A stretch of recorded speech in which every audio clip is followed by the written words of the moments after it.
छात्रों, जो अगला हमारा साहित्य के स्रोतों में जो हमारा बिंदु है वो है बेली किशन रुक्मणीरी। बेली किशन रुक्मणीरी जो ग्रंथ है, इस ग्रंथ को लिखने वाला है पृथ्वीराज राठौड़। छात्रों, ये पृथ्वीराज राठौड़ बीकानेर के राजा राय सिंह राठौड़ के भाई थे और इन्होंने श्रृंगार से संबंधित ये ग्रंथ लिखा। ये वैसे तो ग्रंथ श्रृंगार से संबंधित है, भगवान श्री कृष्ण तथा जो रुक्मणी है भगवान श्री कृष्ण की पत्नी, उनको ये समर्पित है। परंतु इस ग्रंथ में भगवान श्री कृष्ण के और वह रुक्मणी के साथ साथ में तत्कालीन बीकानेर रियासत की सामाजिक, आर्थिक व धार्मिक स्थिति का भी हमें पता चलता है।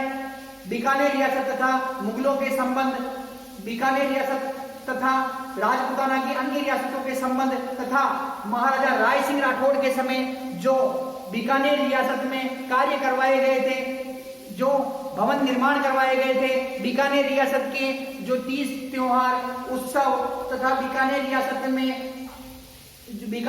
के व्यापार के बारे में इस ग्रंथ से हमें जानकारी मिलती है। छात्रों, जो ये पृथ्वीराज राठौड़ है, ये बीकानेर के राजा राय सिंह राठौड़ के भाई हैं और ये एक श्रृंगार से संबंधित बेली किशन रुक्मणी नामक एक ग्रंथ लिखते हैं। इस जो ये ग्रंथ है बेली किशन रुक्मणी, ये श्रृंगार का सर्वश्रेष्ठ ग्रंथ माना गया है। इस ग्रंथ को दुर्सा आढ़ा नाम के जो कवि हैं, दुर्सा आढ़ा नाम के कवि ने क्या किया, इस ग्रंथ को 19वां पुराण बताया। 19वां पुराण, इस ग्रंथ को संज्ञा दी गई 19वां पुराण की। किसने संज्ञा दी है? दुर्सा आढ़ा नामक व्यक्ति ने। और एक दुर्सा आढ़ा नामक जो विद्वान है, ये इसे 5वां वेद भी बताते हैं। मतलब इतना टॉप ये ग्रंथ था जिसके कारण इसे 5वां वेद तक के देते हैं। इस प्रकार से बेली किशन रुक्मणी नामक जो ग्रंथ है, पृथ्वीराज राठौड़ का ग्रंथ है। इस ग्रंथ को दुर्सा आढ़ा नामक जो कवि है, लेखक है, ये क्या कह रहा है, ये समकालीन लेखक है। दुर्सा आढ़ा और पृथ्वीराज जो राठौड़ ये समकालीन लेखक है और अकबर के दरबार में दुर्सा आढ़ा भी निवास कर रहा है और पृथ्वीराज राठौड़ भी अकबर के दरबार में जाया करते थे। तो उन्होंने क्या किया कि दुर्सा आढ़ा ने जो इनका जो ग्रंथ है बेली किशन रुक्मणी, इस ग्रंथ को 19वां पुराण तथा 5वां वेद बताया है। इटली के प्रसिद्ध जो विद्वान है डॉक्टर टेसी टोरी, कौन थे? डॉक्टर टेसी टोरी।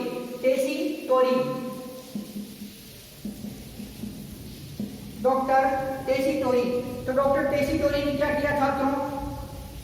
इटली के जो प्रसिद्ध विद्वान है डॉक्टर टेसी टोरी ने क्या किया छात्रों कि पृथ्वीराज जो राठौड़ है, पृथ्वीराज राठौड़ को डिंगल का होरेस मतलब डिंगल शैली के अंदर, राजस्थानी जो शैली है डिंगल और पिंगल दो शैली होती है राजस्थानी भाषा में, जिसमें जो डिंगल शैली कौन सी है?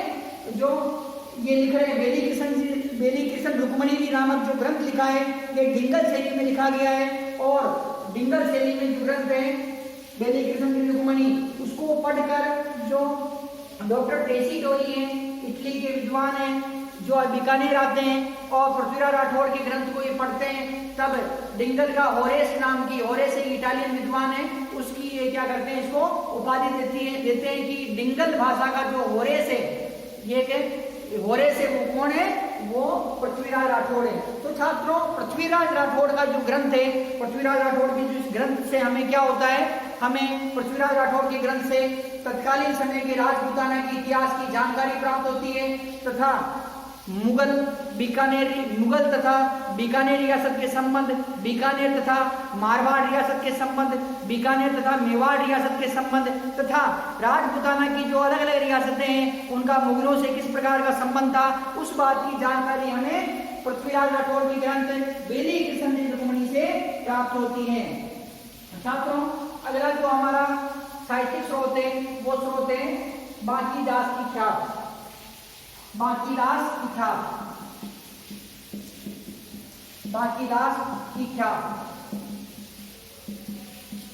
इसका जो रचनाकार है, राइटर है, वो है बांकीदास।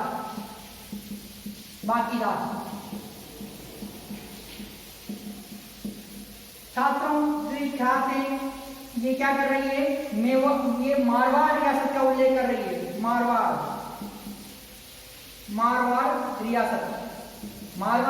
रियासत को हम जोधपुर रियासत के नाम से भी जानते हैं। जोधपुर।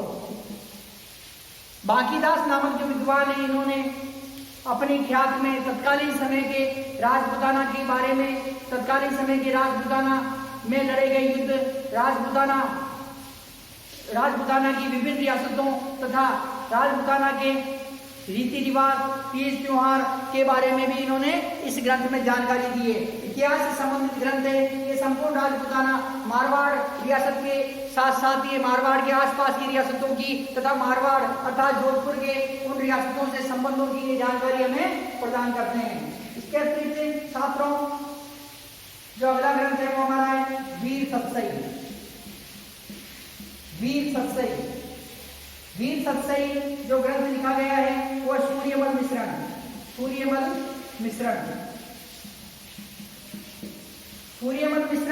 छात्रों बूंदी के शासक राम सिंह जी के ये दरबारी कवि थे। बूंदी के शासक राम सिंह कहाँ के राजा थे ये?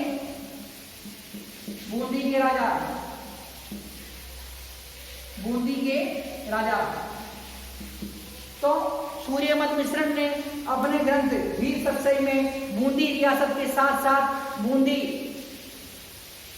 के प्राचीनतम इतिहास, बूंदी की कला संस्कृति, बूंदी की स्थापत्य कला, बूंदी के व्यापार वाणिज्य का वर्णन किया है। और इसके साथ साथ इन्होंने राजपूताना की ही नहीं अपितु उत्तरी भारत, राजपूताना की तो इन्होंने करी है, अलग अलग रियासतों की व्याख्या, अलग अलग रियासतों के इतिहास को बताया है, परंतु साथ ही उन्होंने उत्तरी भारत में जो रियासतें विद्यमान थी उन रियासतों का भी इन्होंने क्या किया, उल्लेख कर दिया।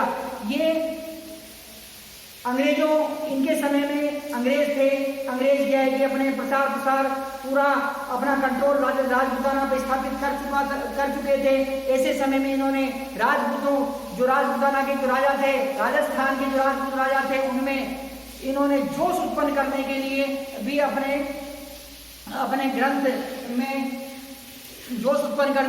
ग्रंथ में वर्णन किया है। और उन्होंने राजपूताना के राजाओं को उनके इतिहास से अवगत कराया कि आपका स्वर्णिम इतिहास रहा है और ये जो विदेशी शक्ति है ये राजस्थान में पांव पसार चुकी है, इस शक्ति को आप यहाँ से बाहर निकालिए। तो इस प्रकार से वीर सतसई ग्रंथ में हमें अंग्रेजों के समय के राजस्थान की जानकारी प्राप्त होती है, बूंदी रियासत की हमें प्राचीन समय से और तत्कालीन जो राजा राम सिंह थे वहां तक की हमें जानकारी प्राप्त होती है। इसके अलावा बूंदी जो रियासत है, बूंदी रियासत के साथ साथ मेवाड़ रियासत, मारवाड़ रियासत, आमेर, बीकानेर, जैसलमेर, नागौर, डूंगरपुर, बांसवाड़ा, कोटा रियासत, रणथंभौर रियासत, करौली रियासत, भरतपुर रियासत, धौलपुर रियासत, तो इन सभी रियासतों की हमें विस्तार से जानकारी इस ग्रंथ में मिलती है। इस प्रकार से इस ग्रंथ में हमें बूंदी रियासत के साथ साथ राजपूताना की अन्य रियासतों की जानकारी भी प्राप्त होती है। छात्रों अगला जो हमारा साहित्यिक स्रोत है दयाल दास की ख्याल। दयाल दास की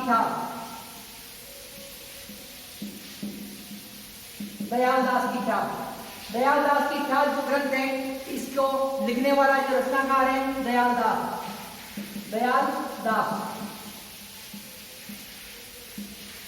दास ने अपने जो ख्यात में बीकानेर रियासत का उल्लेख किया है। दयाल दास अपने ख्यात में बीकानेर राज्य का वर्णन करते हैं। बीकानेर की तत्कालीन समय की जो सामाजिक, आर्थिक व धार्मिक स्थिति तथा बीकानेर रियासत में होने वाली घटनाओं की जानकारी, बीकानेर रियासत के राजाओं के रहन सहन, वहाँ की जो जनता है उसके रहन सहन तथा बीकानेर रियासत की स्थापत्य कला, बीकानेर रियासत में जो धार्मिक तथा सामाजिक कार्य हुए उन कार्यों की जानकारी कौन देता है? दयाल दास की ख्याल देती है। इस ग्रंथ का रचयिता कौन है? दयाल दास नामक विद्वान है। छात्रों अगला जो हमारा जो बिंदु है वो है वंश भास्कर। वंश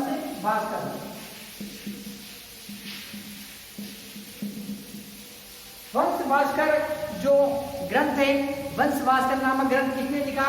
सूर्यमल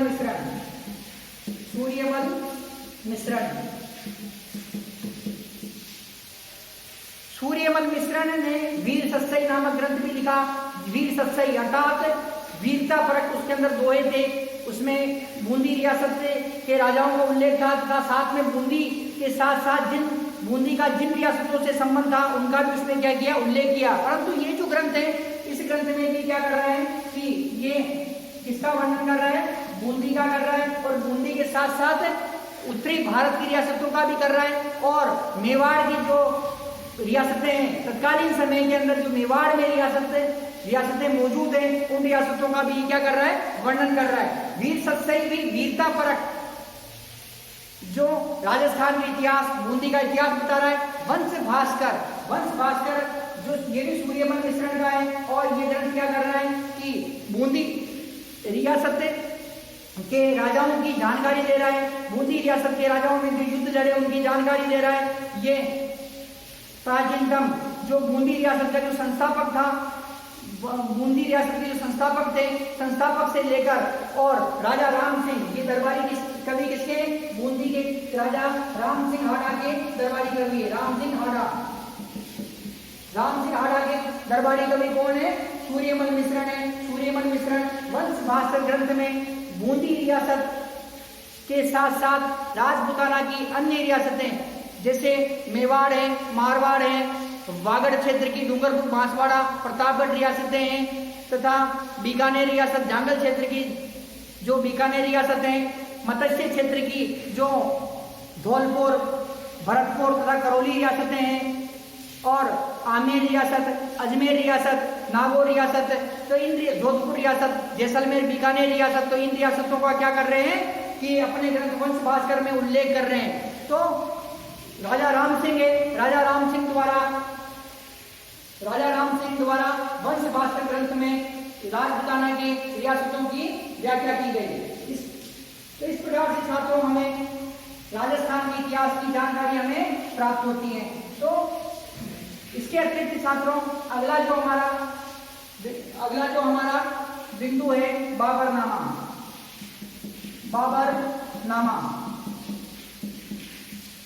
बाबरनामा को छात्रों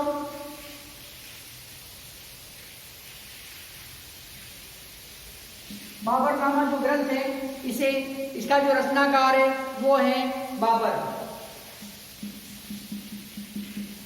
मुगल बादशाह बाबर इसका रचनाकार है, और इसे तुर्की भाषा में लिखा गया।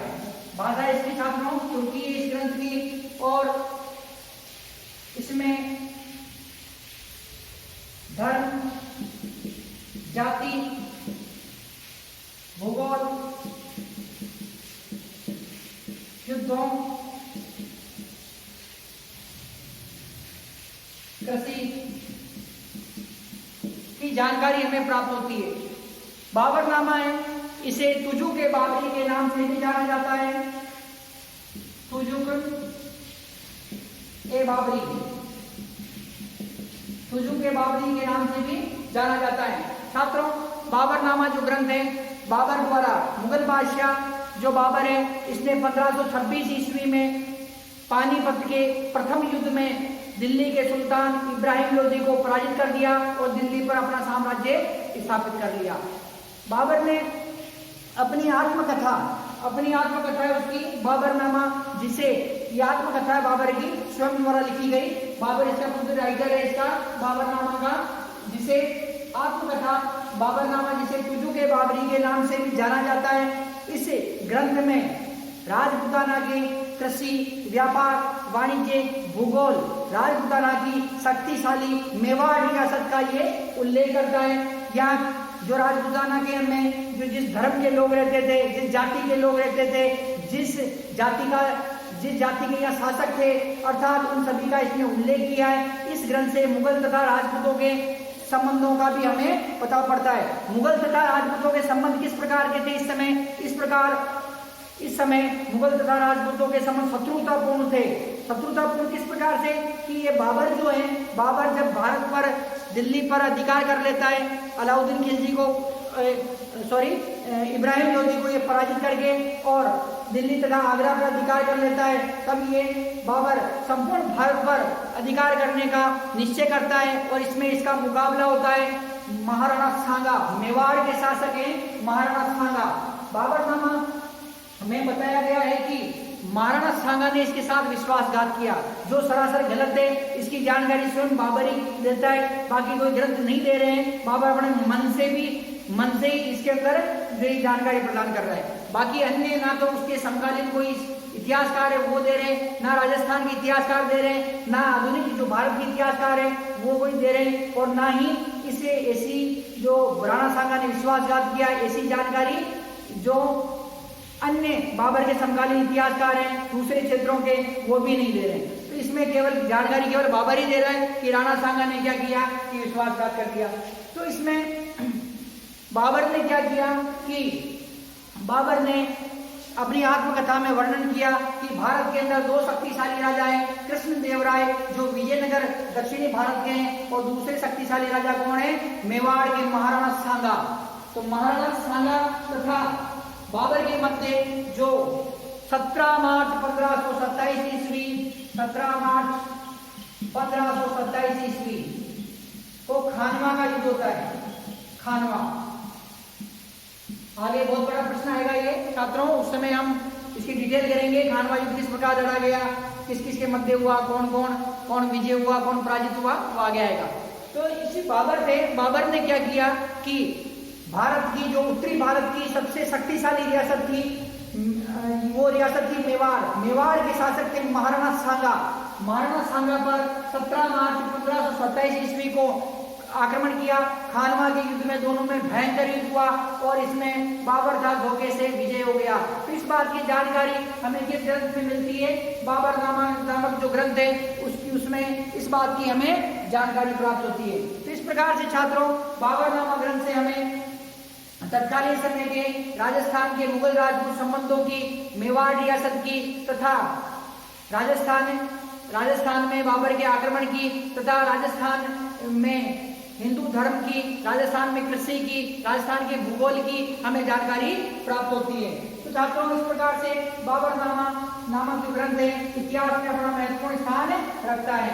इसके अलावा जो छात्रों अगला जो हमारा साहित्यिक स्रोत है वो स्रोत है हमारा अकबरनामा।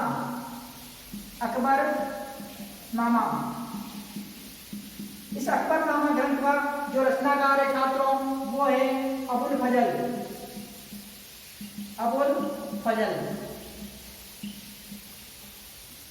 अकबरनामा जो ग्रंथ है छात्रों इसे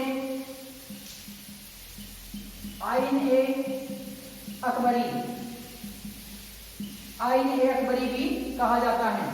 अकबरनामा जो ग्रंथ है छात्रों इसे आईन-ए-अकबरी भी कहा जाता है। इस ग्रंथ में हमें मुगल राजपूत संबंध, मुगल मेवाड़ संबंध,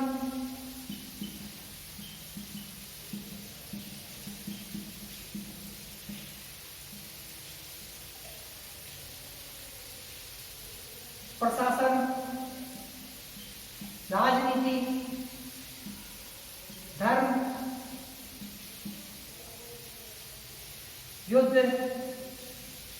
युद्धों,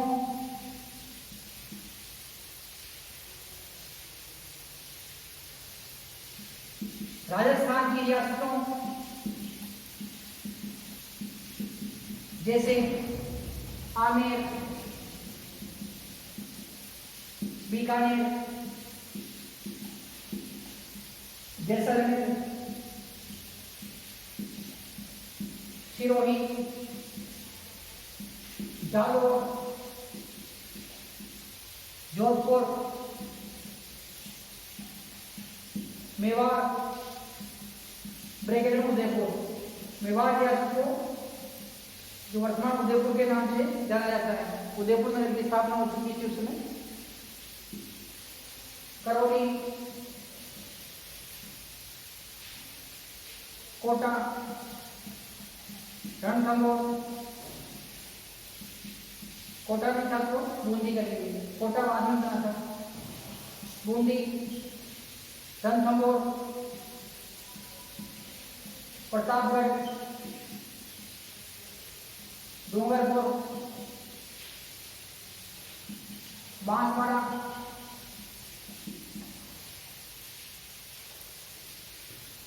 किन रियासतों की हमें इससे जानकारी प्राप्त होती है। छात्रों, अबुल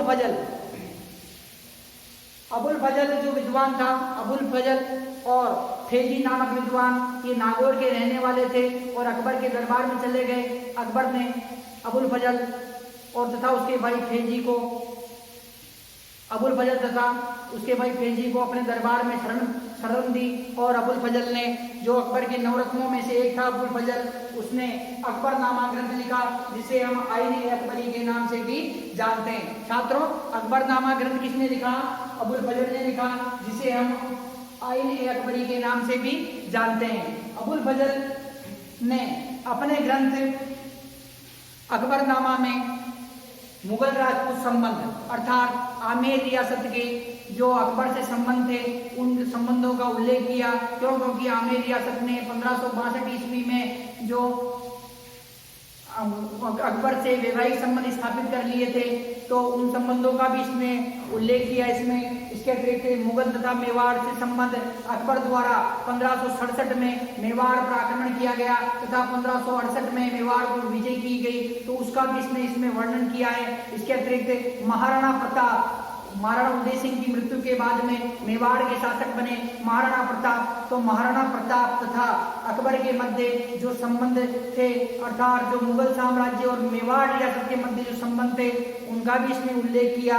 और महाराणा प्रताप ने अकबर की अधीनता मानने से मना कर दिया, वो भी इसके अंदर उल्लेख किया गया है। अकबर द्वारा महाराणा प्रताप पर आक्रमण करना, ये भी इसमें बताया गया है। इसके अतिरिक्त अकबर के प्रशासन व अकबर के समय की तत्कालीन राजपूताना की जो रियासतें थी, अर्थात राजस्थान में जो रियासतें थी, उनका प्रशासन इसमें बताया गया है।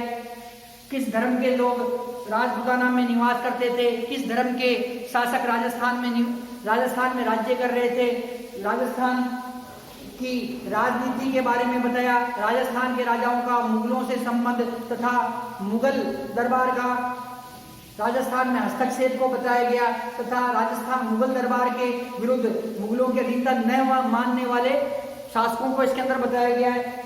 और अकबर द्वारा जो युद्ध किए गए, राजस्थान के राजाओं को अपने अधीन लाने के लिए उसने जो युद्ध किए, उसके बारे में बताया गया है। अकबर द्वारा जो राजपूतों के प्रति नीति अपनाई गई, अर्थात राजपूतों को अपनी तरफ मिलाने के लिए उसने जो नीति अपनाई, वो बताया गया है। नागौर दरबार जो लगा 1570 ईस्वी में, जो नागौर में दरबार का आयोजन किया था, उसके बारे में जानकारी दी गई है।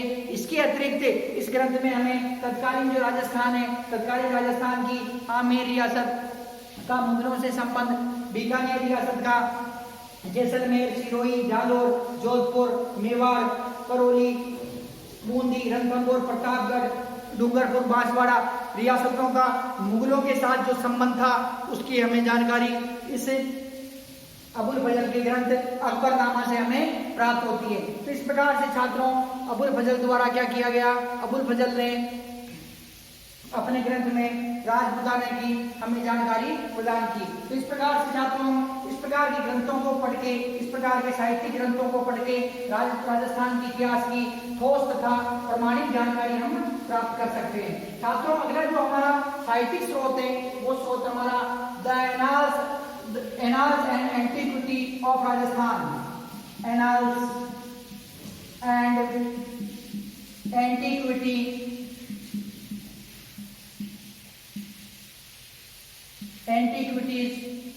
Annals and antiquities of Rajasthan.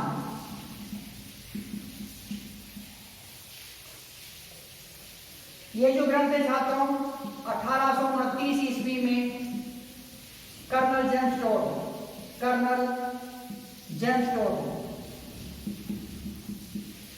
ने लिखा। Annals and antiquities of Rajasthan colonel James Tod द्वारा 1829 ईस्वी में लिखा गया। कर्नल जेम्स टोड राजस्थान के इतिहास के जनक, राजस्थान के इतिहास के जनक,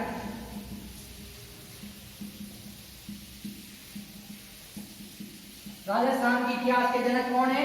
कर्नल जेम्स टोड। राजस्थान शब्द का प्रथम बार प्रयोग राजस्थान या रायथन या रायथान।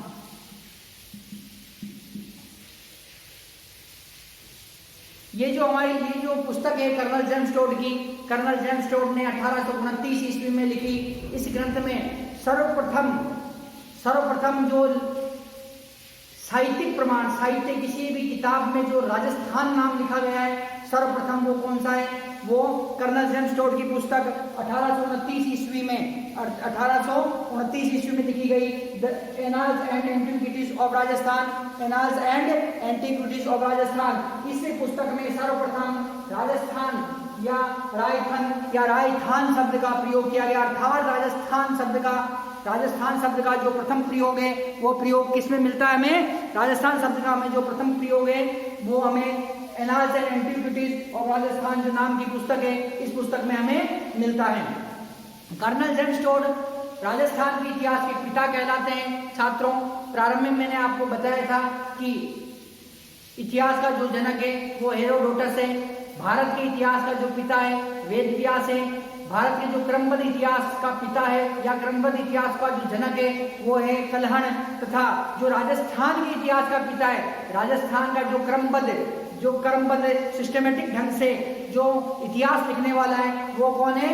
वो कर्नल जेम्स टोड है। कर्नल जेम्स टोड की जो प्रथम पुस्तक है एनाल्स एंड एंटिक्विटीज 1829 में प्रकाशित हुई। 1829 में प्रकाशित इस पुस्तक में इसने राजस्थान का प्रथम बार, राजस्थान शब्द का प्रथम बार प्रयोग किया। इस पुस्तक में राजपूताना के संपूर्ण इतिहास की हमें जानकारी प्राप्त होती है।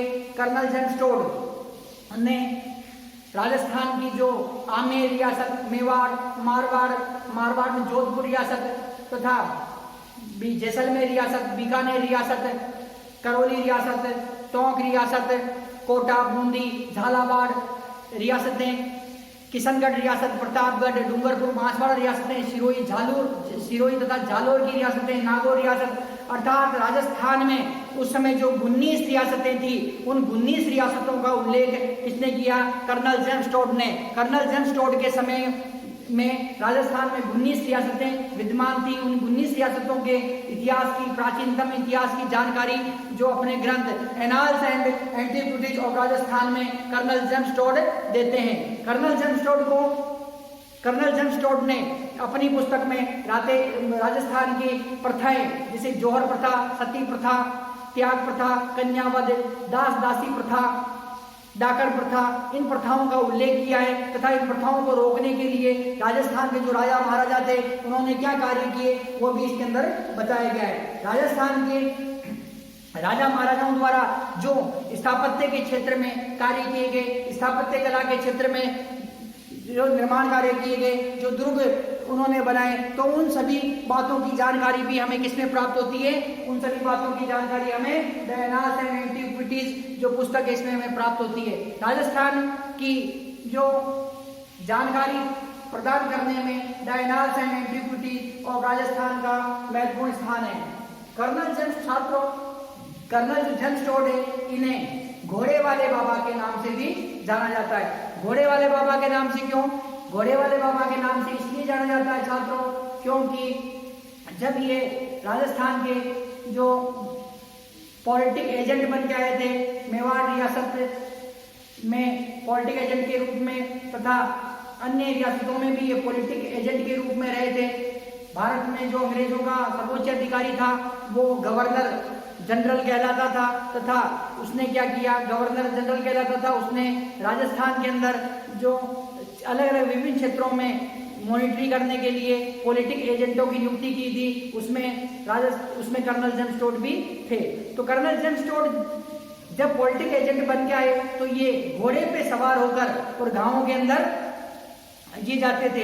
ये प्रत्येक लोग से मिलते थे, मिलनसार व्यक्ति थे, प्रत्येक व्यक्ति से मिलते थे ये। और जो महिलाएं थी इनका तिलक लगाकर, कन्याएं थी इनका तिलक लगाकर स्वागत करती थी अपने गांव में। और ये उस गांव का इतिहास ये पूछते थे लोगों से, और उस गांव में यदि कोई प्राचीन स्मारक है, मंदिर है, दुर्ग है, तो उसके इतिहास की जानकारी इसकी इतिहास की जानकारी प्राप्त करते थे। तो ये जहां पर भी जाते थे घोड़े पर बैठ के जाते थे, इसीलिए इन्हें राजस्थान की जो पब्लिक थी उस समय की, राजस्थान की जनता है, तत्कालीन राजस्थान में की जनता ने इन्हें घोड़े वाले बाबा नाम दिया। तो कर्नल जेम्स टोड ने 1829 ईस्वी में अपनी जो पुस्तक लिखी the annals and antiquities of Rajasthan, इस पुस्तक में इन्होंने क्या किया कि संपूर्ण राजस्थान की हमें जानकारी प्रदान की।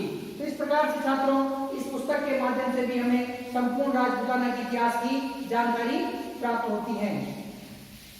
इसके अतिरिक्त छात्रों जो अगला हमारा साहित्यिक स्रोत है वो साहित्यिक स्रोत है राव जेठसीरो छंद। राव जेठसीरो छंद,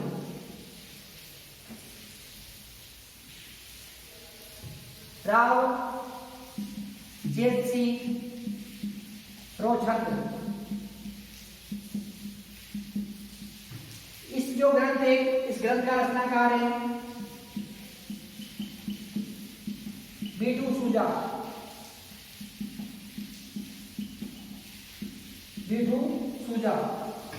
बीटू सूजा द्वारा राव जेठसीरो छंद नामक एक ग्रंथ लिखा गया। इस पुस्तक में बीकानेर के राजा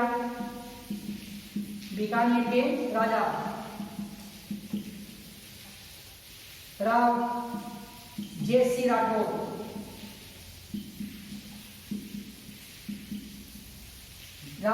राठौर का उल्लेख हमें मिलता है। साथ ही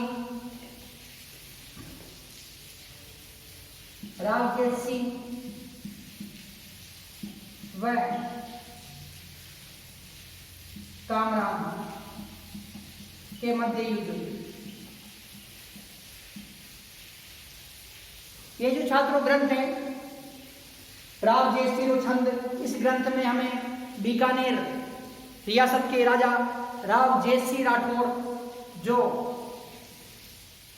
महाराजा रायमल के दादा थे तथा कल्याणमल के पिता हैं, तो राव जेसी राठौर हैं। तो इनकी हमें क्या है कि वीरता के बारे में पता चलता है।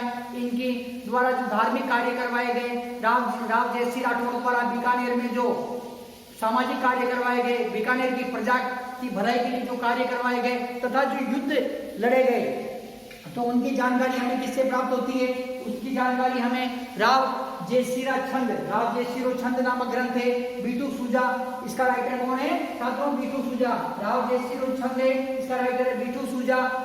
जो इस बीटू सूजा के इस ग्रंथ से हमें पता चलता है कि बीकानेर के राजा राव जेसी राठौर ने बाबर के पुत्र कामरान, बाबर के जो पुत्र है कामरान, जो हुमायूं था बाबर का पुत्र, उससे ये छोटा है, तो जो बाबर के जो पुत्र हैं कामरान, उसमें और राव जेसी राठौर में भयंकर युद्ध होता है।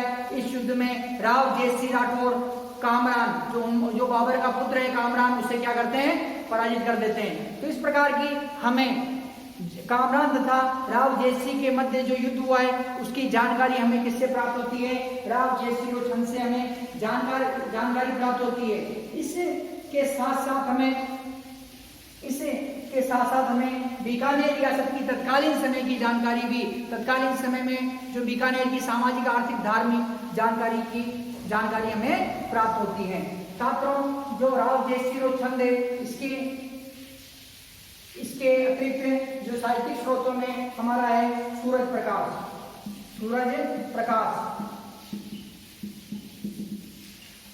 इस ग्रंथ का रचनाकार है कर्णीदान।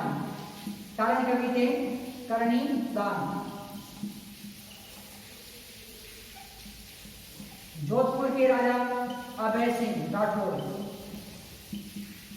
के दरबारी कवि हैं। ये अभय सिंह राठौर के क्या है?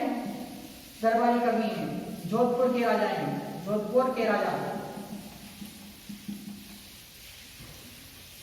जोधपुर के राजा अभय सिंह राठौर के ये दरबारी कवि हैं।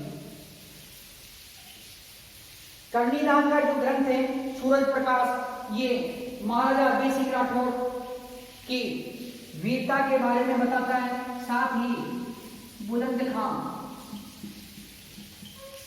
गुजरात का सूबेदार, तो ये क्या कर रहे हैं कि सूरज जो प्रकाश नामक ग्रंथ की रचना कौन कर रहे हैं? कर्णीदान नाम के विद्वान हैं, ये सूरज प्रकाश नामक ग्रंथ की रचना कर रहे हैं।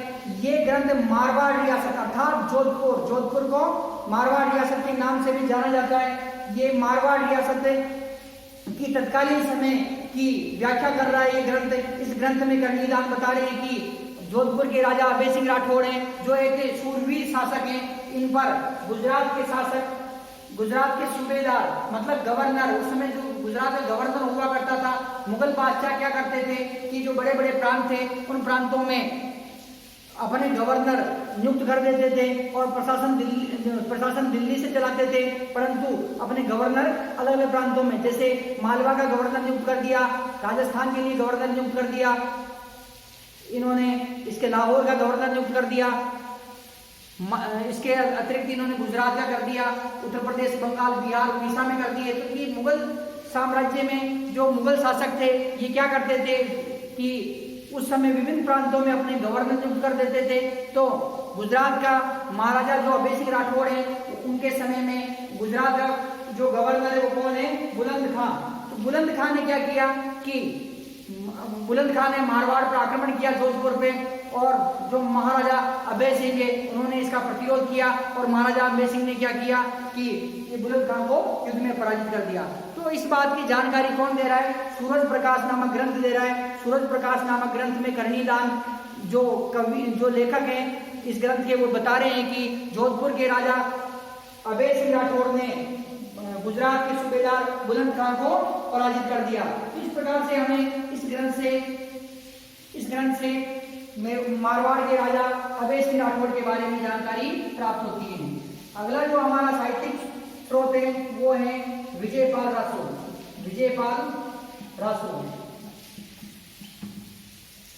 इस ग्रंथ का जो रचनाकार है नल सिंह।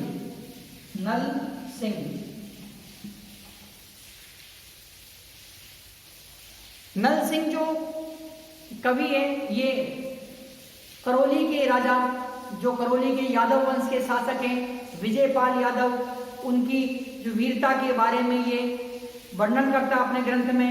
इस ग्रंथ में करौली के राजा विजयपाल यादव की वीरता के बारे में तथा विजयपाल यादव द्वारा जो दुर्ग निर्मित करवाए गए, बयाना का दुर्ग है वो निर्मित करवाया गया, उसकी भी जानकारी इस ग्रंथ में मिलती है तथा किस प्रकार से तुर्कों के आक्रमण का इन्होंने प्रतिरोध किया उस बात की जानकारी, वे करौली राज्य के विकास की जानकारी हमें विजयपाल रासो नामक जो ग्रंथ है नल सिंह द्वारा लिखा गया इस ग्रंथ से हमें मिलती है। तो इस प्रकार से छात्रों हम विभिन्न ग्रंथों के माध्यम से राजपुताना के गौरवमय इतिहास को जान सकते हैं। छात्रों अगला जो हमारा साहित्यिक स्रोत है वो है एकलिंग महामात्य।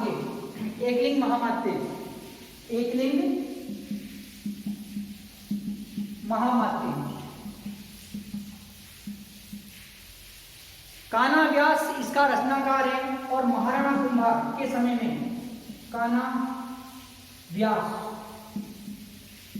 इसका रचनाकार है, महाराणा कुंभा की जानकारी देता है। महाराणा कुंभा की जानकारी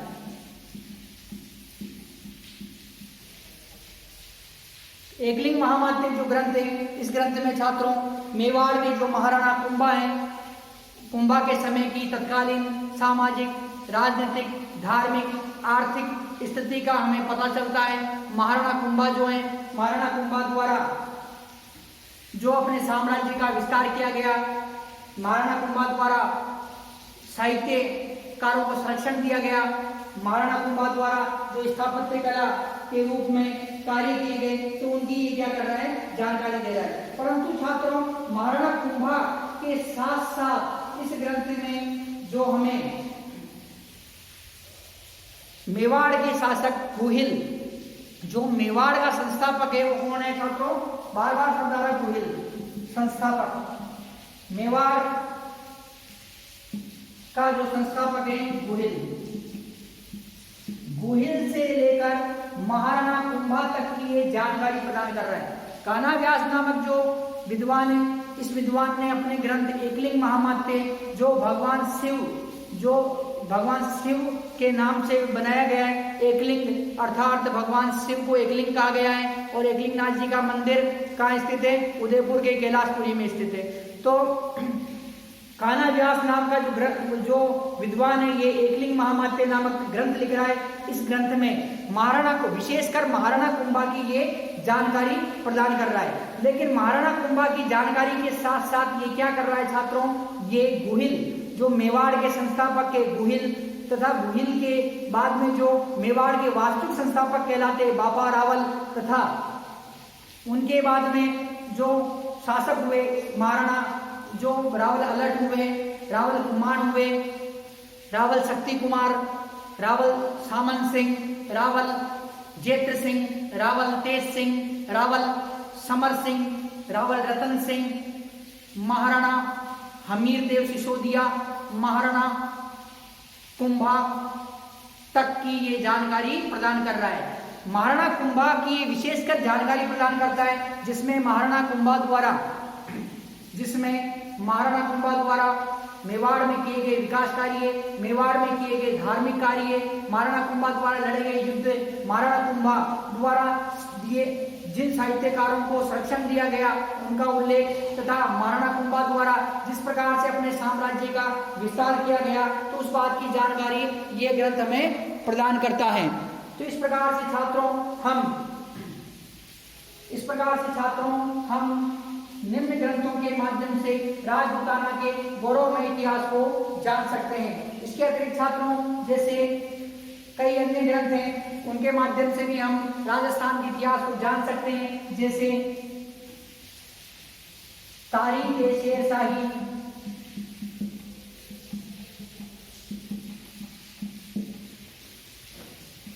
शाहजहांनामा,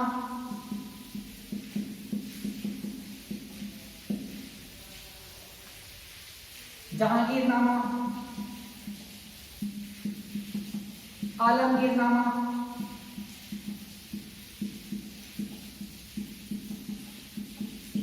राजविनोद,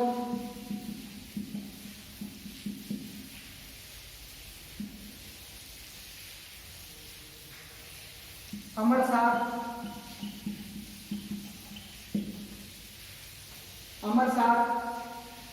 राजरत्नाकर,